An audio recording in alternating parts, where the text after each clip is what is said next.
Merci, Monsieur le ministre. La parole est à Madame Joëlle Mélin pour le Rassemblement national.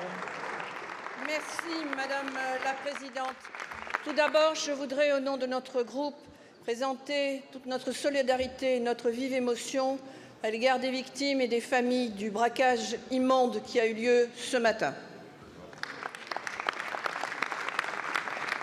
Ma question s'adresse à Monsieur le ministre de la Santé. Monsieur le ministre, par vos fonctions passées, vous êtes le mieux placé pour mesurer les désarrois des établissements d'hospitalisation privés suite à leur revalorisation tarifaire 2024, 14 fois inférieure à celle du secteur public.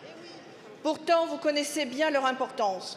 1030 établissements mettant les 4/5 des Français à moins de 30 minutes d'une hospitalisation, réduisant ainsi les déserts médicaux. Vous connaissez leur activité, 9 millions de personnes soignées, soit 35% de l'activité globale, pour un coût de 18% seulement des dépenses d'assurance maladie.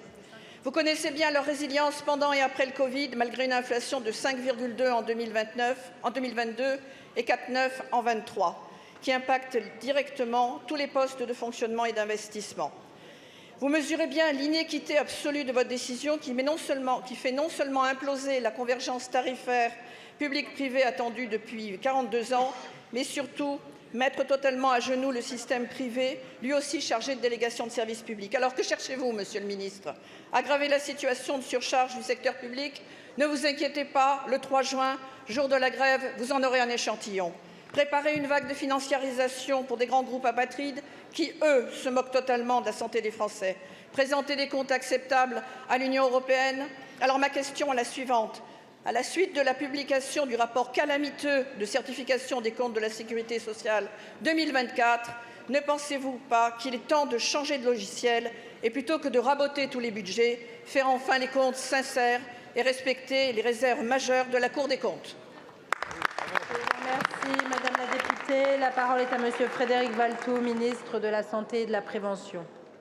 Merci, Madame la Présidente, Mesdames et Messieurs les élus, Madame la députée Joëlle Mélin. Vous l'avez rappelé, le service de santé repose effectivement autant sur l'engagement des hôpitaux publics que des établissements privés.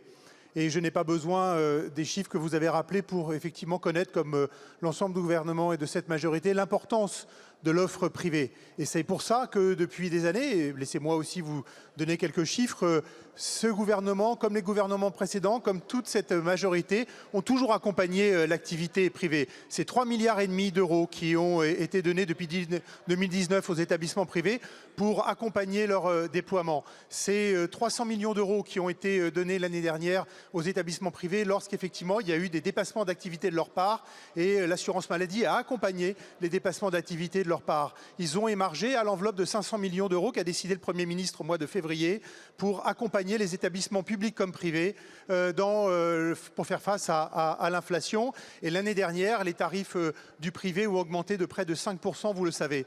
Les calculs de la campagne tarifaire de cette année, j'ai déjà eu l'occasion de l'expliquer, le calcul est un peu technique, mais les calculs qui ont été faits cette année reposent sur des critères qui ont été les mêmes appliqués au public comme au privé. Il se trouve qu'appliqués au business case de chaque établissement, public comme privé, ça donne des résultats qui sont différents. Et vous le savez très bien, j'ai eu l'occasion de donner les chiffres de manière très précise. Donc non, le gouvernement accompagne le déploiement des établissements privés parce que nous savons l'importance qu'ils ont dans la prise en charge des Français. Vous évoquez la grève du 3 juin. Moi, je discute régulièrement, toutes ces dernières semaines, avec la Fédération hospitalière privée. Je discute avec les grands établissements et j'ai j'espère trouver des voies de sortie avant ce conflit parce que je fais confiance dans le sens des responsabilités des offreurs de soins privés. Je sais quel est leur engagement sur le territoire. Je sais quel est leur professionnalisme dans l'engagement, dans la prise en charge des Français et je sais qu'ils ne prendraient pas le risque de mettre en péril la prise en charge